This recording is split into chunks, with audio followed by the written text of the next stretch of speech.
सरकारी योजनाओं का इम्प्लीमेंटेशन जिलों में हुआ है और आने वाले समय में जिलों की सूरत चमके उसके लिए क्या प्रयास किए जा रहे हैं। सबसे पहले सवाल मेरा कौशल राज शर्मा जी से ही है, जो कि डीएम है वाराणसी के।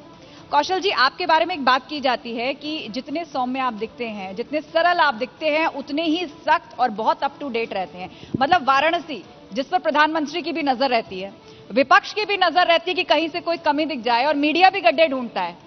तो कितनी चुनौतियां हैं और कोई शिकायत नहीं मिलती। जी, वाराणसी क्योंकि माननीय प्रधानमंत्री जी का खुद का संसदीय क्षेत्र है और वाराणसी सनातन परंपरा से ही बहुत बड़ी एक सीट रहा है, जो बहुत रिकॉग्नाइज्ड है पूरे देश में और विदेश में भी। वाराणसी का पर्यटन हो, चाहे वाराणसी का अध्यात्म हो, शुरू से ही वाराणसी की एक अपनी पहचान रही है। और निश्चित रूप से जब शहर इतना ज़्यादा इम्पोर्टेंट हो तो उससे अपेक्षाएं भी उतनी ज़्यादा ही रहती हैं। माननीय प्रधानमंत्री जी के आगमन के बाद तो काशी का जो डेवलपमेंट हुआ है, उसके साथ साथ जब लोग जो तरक्की चाहते हैं वो जुड़े, तो साथ साथ कमी निकालने वाले भी साथ साथ ही जुड़ते भी हैं। लोकतंत्र की परंपरा भी है और निश्चित रूप से लोग कमियां ढूंढते हैं। तो ऐसे में विशेष चैलेंज रहता ही है और निश्चित रूप से ये चैलेंज को एक्सेप्ट करके इसमें डिलीवरी देने के लिए बहुत बड़ी टीम की आवश्यकता होती है। मैं खुशकिस्मत हूँ कि वाराणसी में प्रशासनिक टीम बहुत ही एक मजबूत टीम है। माननीय मुख्यमंत्री जी का यहाँ पे कांस्टेंट न केवल मॉनिटरिंग बल्कि एक मार्गदर्शन रहता है, जो बहुत ही पर्सनलाइज्ड वे में होता है। माननीय प्रधानमंत्री जी के जो मार्गदर्शन होते हैं बहुत ही बहुमूल्य होते हैं और इसी के साथ जनता का जो जुड़ाव है, जनता का जो फीडबैक है, वो भी काफ़ी महत्वपूर्ण होता है। तो वाराणसी में हमने एक टीम इस्टेब्लिश करने की कोशिश की है, जिसमें प्रशासन के साथ साथ पब्लिक के लोग भी जुड़े हैं और उसी टीम की डिलीवरी का नतीजा है कि वाराणसी में काम जनरली स्मूथली हो जाते हैं। बहुत ऐसे इश्यूज जो दूसरे जिलों में हों तो जनरली वहाँ पे कोई डिस्प्यूट हो जाएं या कोई विवाद हो जाएं, वो यहाँ पे बहुत स्मूथली हो जाते हैं। लोगों का कोऑपरेशन बहुत ज़्यादा अच्छा रहता है, डेवलपमेंट ओरिएंटेड लोग हैं और उन्हें लगता है कि काशी की विरासत को और आगे ले जाया जा रहा है, तो बहुत सहयोग करने के लिए तत्पर रहते हैं। इसलिए विपक्षी दल भी हो सकता है कि लोकतंत्र की मजबूरियों की वजह से यहाँ पे विरोध करते हों, लेकिन आंतरिक रूप से वो सहमत रहते हैं कि वाराणसी का डेवलपमेंट होना चाहिए। एक लिमिट के बाद कोई उसमें व्यवधान पैदा नहीं करता है। तो सौभाग्य भी है यहाँ का और एक अच्छी टीम बिल्डिंग भी है और मार्गदर्शन भी है हमारे माननीय प्रधानमंत्री जी का, मुख्यमंत्री जी का, जिसकी वजह से ये अचीवमेंट पॉसिबल हुई है। और मेरा विश्वास है कि इसी के साथ अगर आगे बढ़ें तो वाराणसी को आगे जो फ्यूचर खुलने वाला है डेवलपमेंट में, वो भी काफ़ी अनपैरेलल है। जो बाकी शहरों में जितनी तेजी से विकास हुआ है उससे कहीं ज़्यादा गुना यहाँ विकास हुआ है और आगे और भी इसी गति से होगा तो कुछ आने वाले 4-5 साल में यहाँ की पूरी तस्वीर बदली हुई नजर आएगी। एमपी सिंह जी, जो कि जिलाधिकारी हैं गाजीपुर के, मेरा सवाल अब उनसे है। सर बताइए, यहाँ पर किस तरह की चुनौतियां हैं? ये यहाँ पर कहा जाता है कि माफियाओं का राज है, बाढ़ एक बहुत बड़ी चुनौती है यहाँ। गाजीपुर जिला जो है ये बिहार के बॉर्डर का जिला है। गंगा नदी और कर्मनाशा नदी बिहार से हमें अलग करती है। इसका अगर भौगोलिक क्षेत्रफल आप देखें तो करीब 3,317 स्क्वायर मीटर का एक लंबा सा एरिया है, स्क्वायर किलोमीटर का, और लगभग 42 लाख की पॉपुलेशन है। बड़ा जिला है, 7 तहसीलें हैं, 27 थाने हैं, 16 ब्लॉक्स हैं।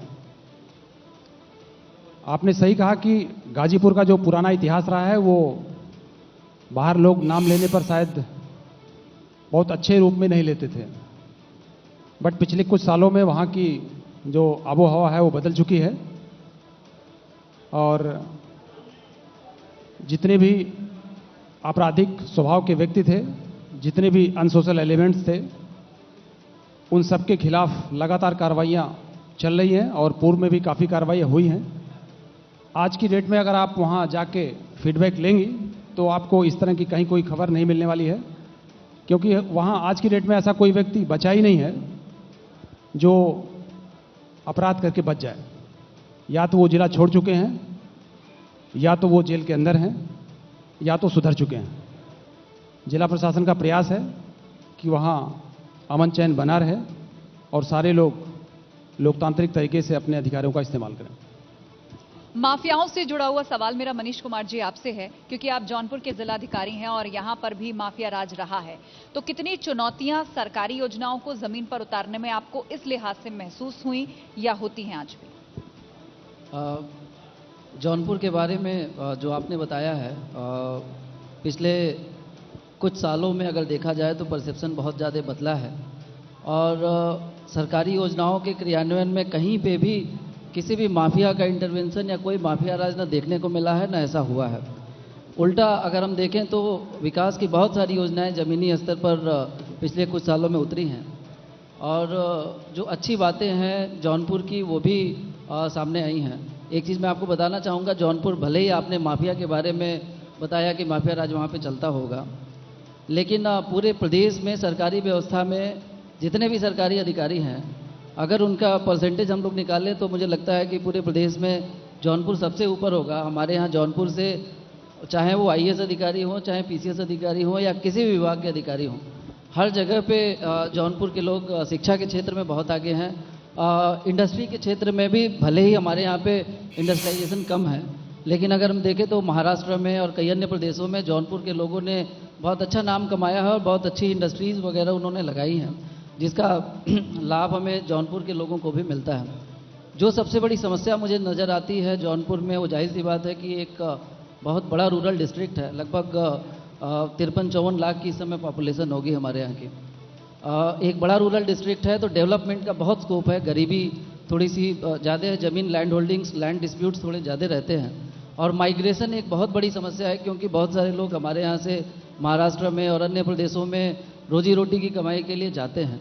तो उनके कौशल का विकास करना, उनको यहाँ पे रोकना और उनको रोजगार के साथ जोड़ना और उनको सशक्त तरीके से आगे बढ़ाना एक चुनौती है, जिसको बहुत ही अच्छे तरीके से हम लोग आगे बढ़ा रहे हैं। बात अगर मौजूदा दौर की एक बड़ी चुनौती की जाए तो कोविड मैनेजमेंट, उत्तर प्रदेश की इसमें तारीफ भी हो रही है, चाहे वो वैक्सीनेशन ड्राइव हो और सेकेंड वेव को धीरे धीरे जिस तरह से यूपी में मामले घटने लगे। कौशल जी, मेरा सवाल आपसे ही है कि वो जो दौर था जब पीक था, ऑक्सीजन क्राइसिस हो रही थी, लोगों को बेड नहीं मिल रहे थे, उस वक्त आपके लिए कहा गया कि आप 24 घंटे फोन उठा रहे थे, एक एक आदमी की आप खुद मदद कर रहे थे। तो वो कितनी मुश्किल घड़ी थी, उसमें आम लोग ये बात कर रहे थे कि किसी भी नेता से फोन करा लीजिए, ना बेड है ना ऑक्सीजन। कोविड की जो सेकेंड वेव आई थी उसके वेरिएंट में सबसे बड़ी चुनौती ऑक्सीजन की रिक्वायरमेंट ही थी। 90 से 95% मरीज ऐसे थे जिनको ऑक्सीजन की रिक्वायरमेंट हो रही थी और आर्टिफिशियल ऑक्सीजन उनको देनी पड़ रही थी। फर्स्ट वेव में क्राइसिस क्योंकि नहीं था, इसलिए बहुत प्रिपेयर्डनेस किसी भी शहर या किसी भी स्टेट की नहीं थी। वाराणसी भी क्योंकि ऐसी स्थिति में था, बहुत ही सो कॉल्ड विकसित हमारे शहर हैं, उनकी ही प्रिपेयर्डनेस नहीं थी। और भारत की अलावा बाकी विदेशों की बात करें तो भी लगभग स्थिति ऐसी ही थी। जब वाराणसी का क्राइसिस आया तो डेफिनेटली दो चैलेंजेस हमारे थे। एक तो एग्जिस्टिंग रिसोर्स के अंदर लोगों का ट्रीटमेंट करना और दूसरा रिसोर्स साथ के साथ तेजी से बढ़ाना, क्योंकि ये पता नहीं था कि ये वेव कितनी दूर तक जाएगी। फर्स्ट वेव के कंपैरिजन में दूसरी वेव लगभग 10 गुना ज़्यादा इंटेंसिटी से और बहुत तेज रफ्तार से आई थी। तो एक दिन में जो केसेस हुआ करते थे वो हजारों में जा रहे थे। ऐसी स्थिति में दोनों ही फ्रंट पे लड़ाई लड़ी गई और उसमें पब्लिक का सहयोग, साथ ही साथ प्रशासनिक जो टीम बनी उसका सहयोग, साथ ही साथ हमारे निजी अस्पताल हैं उनको भी टीम बिल्डिंग में शामिल किया गया। उनका ही ये परिणाम हुआ कि हम लोगों के रिसोर्सेज हैं वो बहुत अच्छे से मैनेज हुए। एक इंटीग्रेटेड कमांड कंट्रोल सेंटर खोला गया जिसके थ्रू सारे रिसोर्सेज एक छत के नीचे मैनेज किए गए। 52 प्राइवेट हॉस्पिटल्स को उनके साथ जोड़ा गया, सरकारी अस्पताल के और रिसोर्सेज ढूंढे गए। और इसी के साथ जो ऑक्सीजन के चैलेंजेस थे, वाराणसी में तो एक भी ऑक्सीजन जनरेशन प्लांट नहीं था। सारे आसपास के जनपदों से जहां भी संभव हो पाया वहां से ऑक्सीजन फिलिंग करवाई गई, सिलेंडर्स व्यवस्थित करवाए गए, गाड़ियां लाई गए और बहुत ही स्मूथली लोगों को ऑक्सीजन दिलवाई गई। उसी के साथ प्लांट्स की संख्या बढ़ाने के लिए भी तत्काल प्रयास शुरू किए गए। और मुझे बताते हुए खुशी हो रही है कि पूरे प्रदेश का पहला प्लांट 30 अप्रैल को ही हमारे यहाँ लग चुका था। अब तो 15 से ज़्यादा हो चुके हैं। CSR की बात हो, चाहे शहर के उद्योगपतियों की बात हो, सब लोगों ने सहयोग के लिए हाथ बढ़ाया। तो बहुत बड़ा एक जन सहयोग भी हुआ, बहुत बड़ा एक प्राइवेट हॉस्पिटल्स के साथ पार्टनरशिप भी हुई। प्रशासनिक टीम की संवेदनशीलता भी बहुत अच्छे फ्रंट पे देखने को मिली। जितने भी जनप्रतिनिधि हैं उनका भी बहुत सहयोग मिला और उसी का नतीजा हुआ कि क्राइसिस को निपटने के लिए बहुत कम टाइम में अच्छा मैनेज कर पाए हम लोग। और जब केसेस घटने शुरू हुए तब तक हमारे रिसोर्सेज इतने बढ़े कि अब हम बड़ी कंफर्टेबल पोजीशन में हैं। नेक्स्ट वेव अगर कोई संभावित होती है तो उसके लिए भी हम लोग बहुत प्रिपेयर्ड हैं। यहाँ जो व्यवस्था मेडिकल क्षेत्र में जो सहायता की हुई वो तो हुई, इसके साथ नॉन मेडिकल क्षेत्र में भी लोगों का बहुत ज़्यादा कोऑपरेशन मिला। कई लोग थे जिन्होंने एम्बुलेंसेज डोनेट की, कई लोग हैं जिन्होंने दवाई शहरों में और गाँव में वितरण करने में मदद कराई, कई लोग हैं जिन्होंने सूचना देने में मदद पहुंचाई और कई लोग हैं जो 2-2, 3-3 सिलेंडर्स कॉलोनी में ले जाके घरों में डिलीवर करवाते थे। ऑक्सीजन कंसेंट्रेटर्स आने के बाद घरों में फ्री ऑक्सीजन कंसेंट्रेटर दिलवाते थे। तो जन सहयोग की जो भावना थी जो पहली कोविड वेव में बनी थी वही सेकेंड वेव में और बलवती होकर सामने आई। तो उसका भी नतीजा रहा कि शहर में क्राइसिस मैनेजमेंट बाकी शहरों के कंपैरिजन में बहुत अच्छा हुआ और जिसका लाभ और जिसकी सराहना पूरे देश के लेवल पे भी हुई। निश्चित रूप से काशी की जो पूरी शहर की जो टीम बनी है, ये उसी का परिणाम है और सब लोग एकजुट के होकर इस लड़ाई को जिन्होंने लड़ा उसी का नतीजा है कि इतनी तारीफ योग्य यहाँ पे काम हुआ और सेकेंड वेव इतनी जल्दी से हम लोग चुनौती से सामना करके उसके आगे बढ़ पाए। एमपी सिंह जी, मेरा अगला सवाल आपसे है। वैसे ये आप सभी लोगों की तारीफ है, एक चुनौती थी कि गांव में कोरोना ना फैले, अगर फैलेगा तो पता नहीं क्या हो जाएगा, तस्वीर बहुत विभत्स होगी और कई खराब तस्वीरें हमने देखी भी। लेकिन गांव में किस तरह से आपने मैनेज किया? बहुत अच्छा मैनेज किया कि धीरे धीरे केसेस कम होने लगे। देखिए, कोविड का जो टाइम था, खासकर जो अप्रैल मई का टाइम था, वो हम सभी लोगों के लिए चुनौतीपूर्ण था। और जनपद गाजीपुर में ग्रामीण क्षेत्रों में हम लोगों ने जो निगरानी समितियां थी उसमें ग्राम प्रधान, सेक्रेटरी, लेखपाल, आंगनवाड़ी कार्यकर्ती, एएनएम, आशा, इन सब की एक एक टीमें बनाई और लगातार इन टीमों को हम लोगों ने घर घर भेजना शुरू किया। सबसे पहला काम ये किया कि उन टीमों के साथ एक एक डॉक्टर्स, चाहे वो पीएससी का डॉक्टर हो, चाहे सीएससी का डॉक्टर हो, या होम्योपैथी का हो, यूनानी का हो, जितने भी हमारे डॉक्टर्स जनपद में अवेलेबल थे, सब टीमों के साथ एक एक डॉक्टर्स भी हमने लगाया और उन टीमों को लगातार उन गाँवों में पर डे जितने भी रेवेन्यू विलेजेस थे पर घर, हर घर घर भेज करके उन सब के यहाँ टेस्टिंग कराया।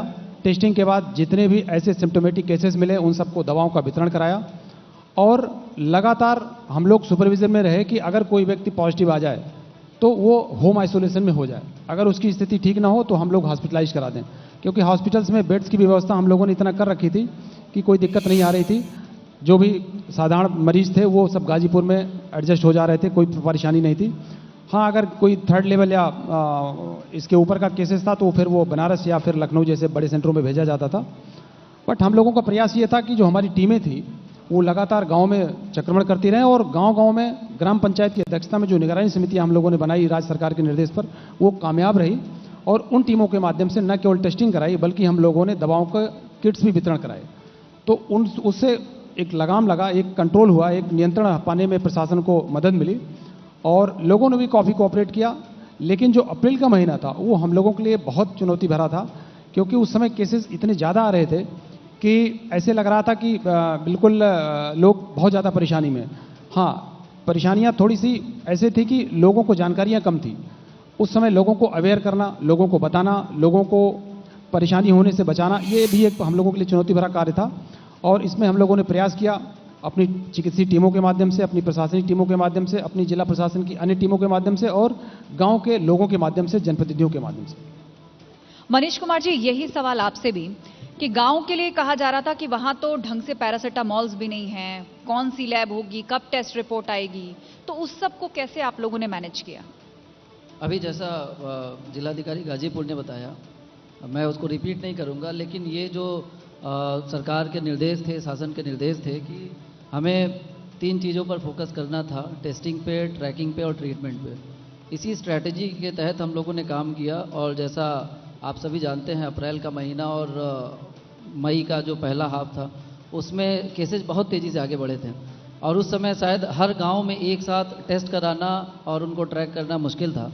तो इसीलिए उस समय जो निगरानी समितियां हम लोगों ने बनाई थी और निगरानी समितियों की मॉनिटरिंग के लिए जो integrated control and command centre बनाया था, तो लगातार हम लोग संपर्क में रहते थे और हर गांव में सिम्टोमेटिक आधार पर, जैसे कहीं पे भी अगर सिम्टम्स, अगर कहीं पे भी किसी गांव में लगता था कि कोई पॉजिटिव आया है या उसको बुखार के या कुछ भी कोरोना के लक्षण हैं, तो हम लोग बिना कोई इंतज़ार किए हुए, बिना टेस्ट की रिपोर्ट का इंतज़ार किए हुए ट्रीटमेंट पार्ट पे हम लोगों ने ज़्यादा जोर दिया था और उसमें स्वास्थ्य विभाग की तरफ से दवाइयों के पैकेट्स हम लोगों को बहुत सारे उपलब्ध कराए गए थे और लोकल लेवल पर भी हम लोगों ने काफ़ी उसका अच्छे से पैकेटिंग करा के और गांव-गांव में, कहीं किसी गांव में 50 पैकेट, किसी गांव में 100 पैकेट से हम लोगों ने डिस्ट्रीब्यूट करवाए थे कि कहीं पे भी कोई सिम्टोमेटिक पेशेंट अगर आता है तो पहले हम लोग उसको दवाइयाँ शुरू कर दें और उसके बाद फिर टेस्टिंग करें और अगर उसमें पॉजिटिव आता है तो फिर हम ट्रीटमेंट करें। तो इन दवाइयों का बहुत योगदान रहा कि हमारी जो ऐसे सिम्टोमेटिक केसेस जो कि सीरियस हो सकते थे,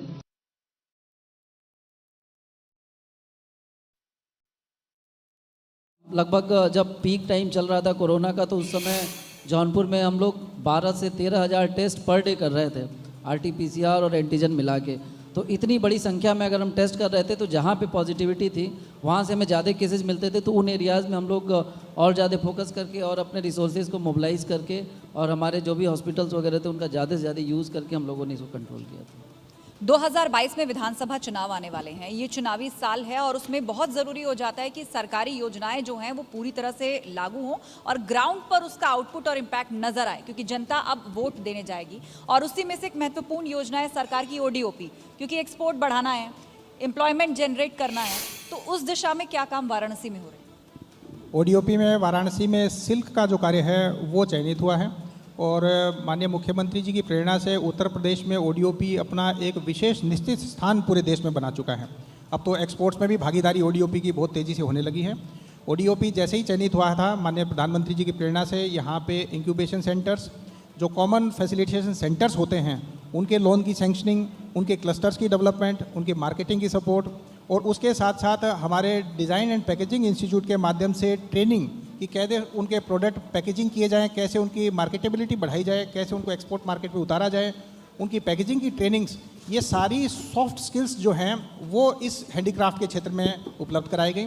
सिल्क से जुड़े हुए, सिल्क वीविंग से जुड़े हुए, साड़ी वीविंग से जुड़े हुए, सारे के सारे हैंडलूम से जुड़े हुए जितने भी लोग हैं, उनको बिजली की सुविधाएँ हों, चाहे उनके बाकी लोन्स की सुविधाएँ हों, वो सारी की सारी और इंटेंसिफाई की गई। और इसी के साथ साथ तो अब हमारे देश के माननीय कपड़ा मंत्री जी ने अभी घोषणा भी की है कि हैंडीक्राफ्ट का शेयर 3 गुना किया जाएगा एक्सपोर्ट्स में। उसकी तरफ विशेष प्रयास शुरू हो गए हैं। वाराणसी, क्योंकि माननीय प्रधानमंत्री जी का क्षेत्र है, इसका स्पेशल बेनिफिट वाराणसी को मिला है और पिछले 6 वर्ष में जितना रिकॉग्निशन सिल्क को, यहाँ की हैंडलूम वीविंग को और साड़ी वीविंग को हुआ है, वो पहले के सालों के कंपैरिजन में बहुत ही ज़्यादा है। अब तो इतने इंटरनेशनल एक्सपोर्ट्स में थोड़ी कमी आ गई है कोविड की वजह से, अदरवाइज पिछले 1.5 साल की बात छोड़ दें तो उससे पहले बहुत तेज़ी से तरक्की हुई थी। ODOP में माननीय मुख्यमंत्री जी के निर्देश के अनुसार इसमें लोन का इन्फ्यूज़मेंट, टेक्नोलॉजी का इन्फ्यूज़मेंट, ट्रेनिंग का इन्फ्यूज़मेंट और मार्केटेबिलिटी का इन्फ्यूज़मेंट वो कराया जा रहा है और पूरा प्रयास है कि आने वाले 1-2 साल में और भी ये ODOP विशेष रूप से आगे जाके स्प्रेड हो। इंटरनेशनल मार्केट क्योंकि कोविड से अफेक्ट हुआ है, परंतु तैयारी हम लोगों की बैकग्राउंड पूरी की पूरी करा ली गई है। इसी के साथ सिल्क क्लस्टर को टूरिज्म से भी जोड़ने का प्रयास किया जा रहा है।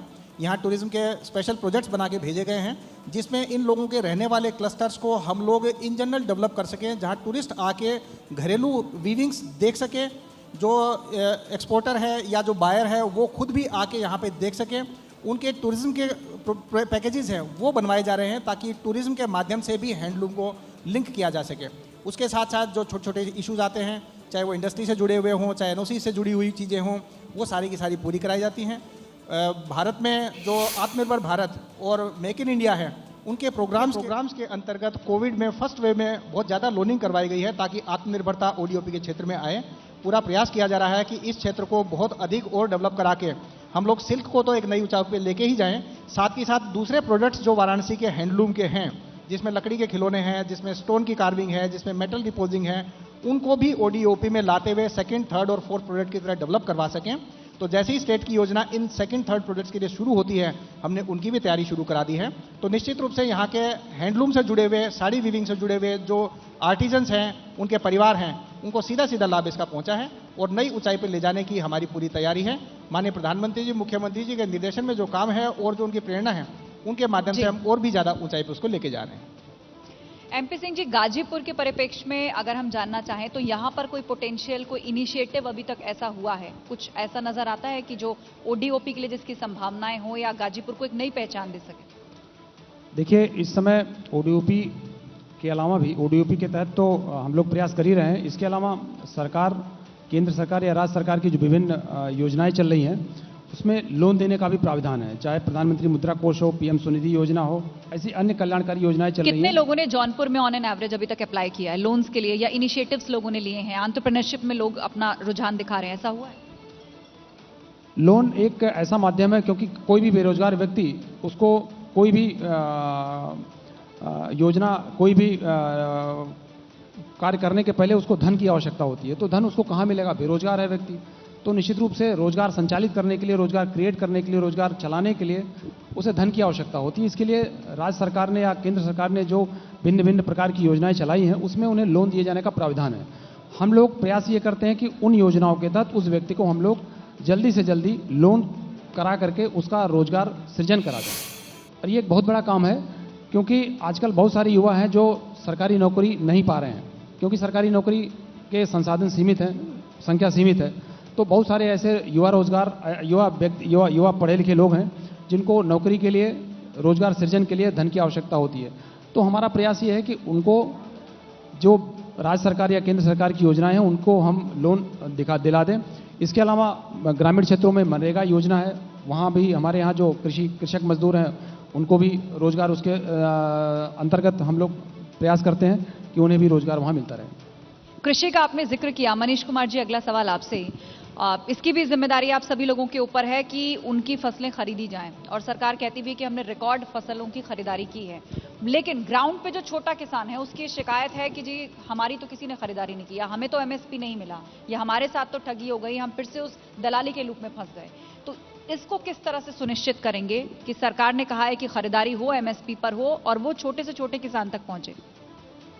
अभी हम लोगों ने गेहूं खरीद कराई पिछले सत्र में, और जो हमारा लक्ष्य था, जो शासन द्वारा निर्धारित किया गया था, इतने ज़्यादा किसान इच्छुक थे हमारे केंद्रों पर गेहूं बेचने के लिए कि अपने लक्ष्य का लगभग 200% हम लोगों ने खरीद लिया, और रिकॉर्ड टाइम में ये खरीद करी, और उनके खाते में पीएफएमएस के माध्यम से सीधे पैसा आरटीजीएस के माध्यम से उनके खातों में गया है।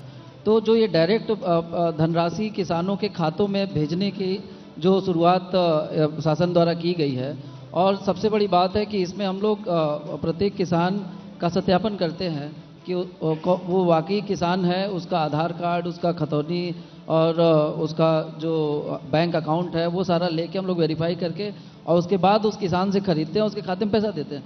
तो ये जो मिडिल मैन, जो दलाल सक्रिय थे पहले, उसी प्रथा को समाप्त करने के लिए किया गया है।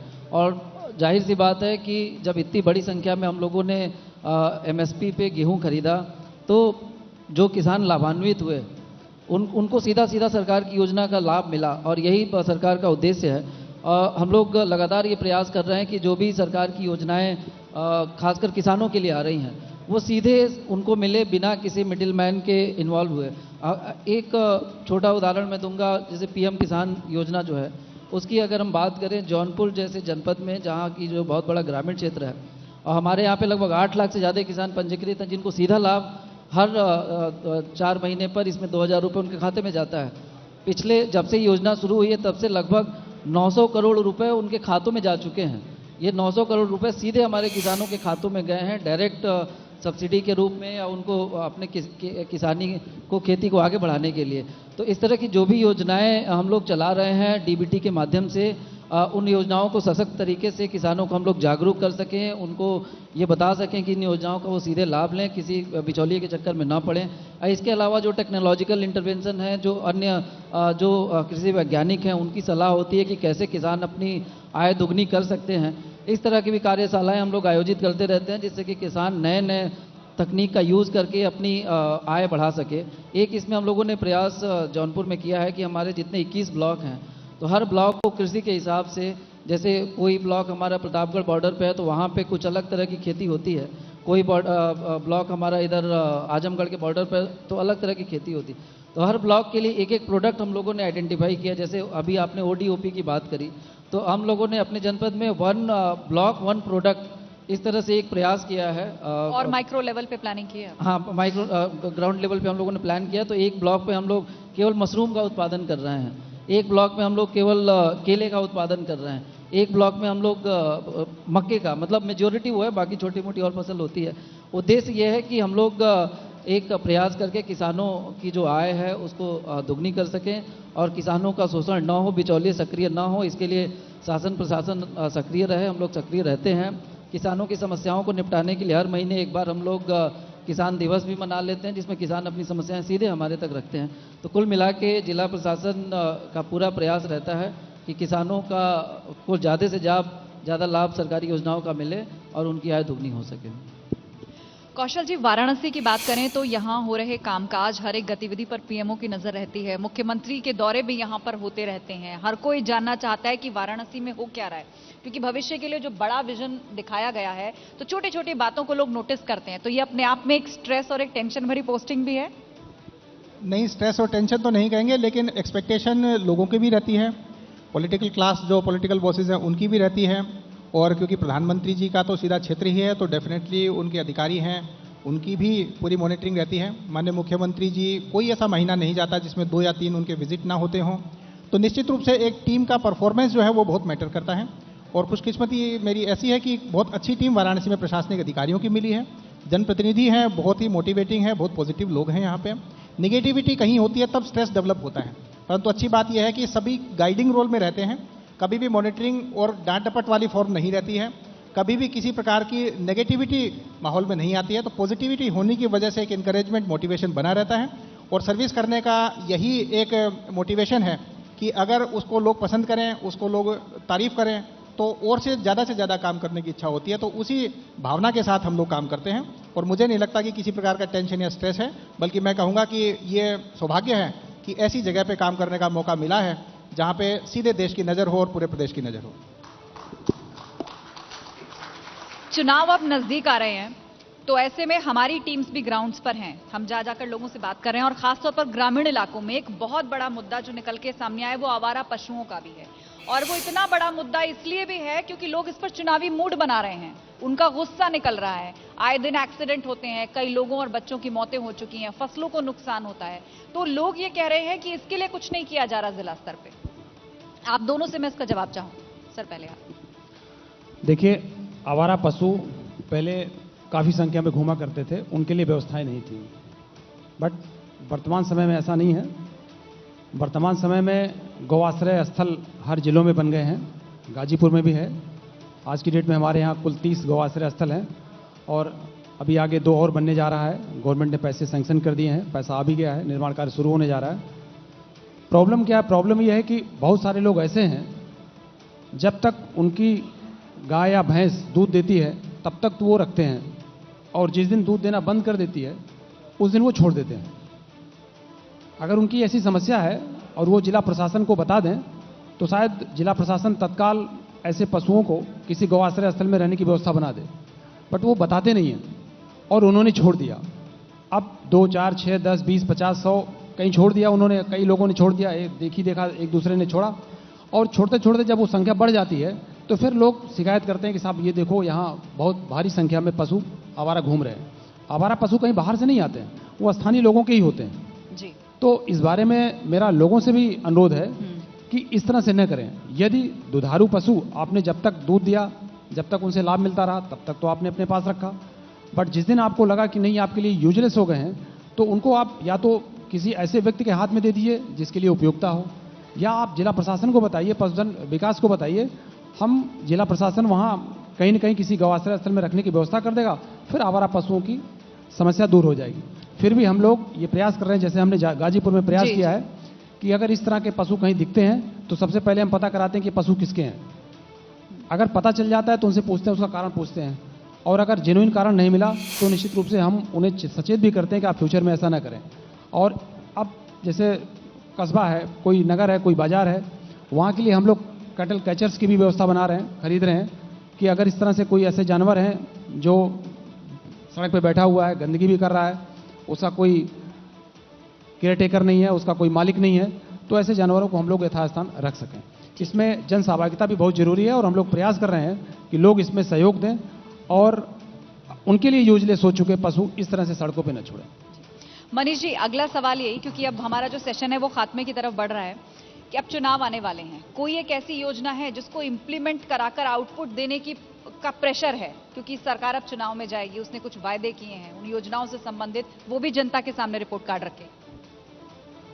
जो सबसे बड़ी इस समय हम लोगों के सामने चुनौती है और जो टारगेट है वो यही है कि जो लंबित परियोजनाएं हैं जो सालों से शुरू हो गई हैं, वो अब चूँकि हमारे पास अगले कुछ महीने हैं काम करने को, और शासन के स्तर से भी यही मॉनिटरिंग होती है कि उन योजनाओं को समय से पूरा करा लिया जाए। जिन योजनाओं में पैसा भी उपलब्ध है, जो परियोजनाएं काफ़ी समय से चालू हो गई हैं, तो अभी तो हम लोग मेनली उन्हीं प्रोजेक्ट पे ज़्यादा काम कर रहे हैं जो कि हमारे समय से कंप्लीट है। जैसे उदाहरण के लिए हमारे जनपद में एक मेडिकल कॉलेज है, कई सालों से बन रहा है।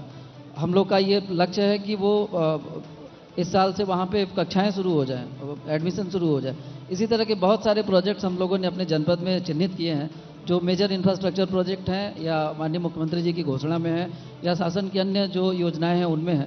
तो ये एक चुनौती है हमारे सामने और इसी को हम लोग तेज़ी से पूरा करा रहे हैं।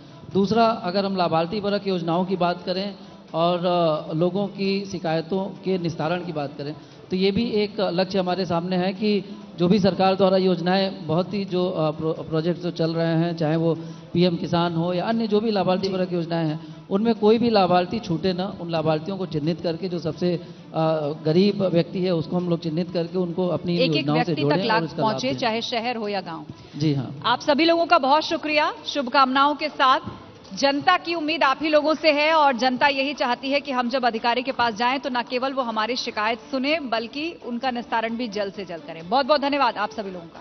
Thank you.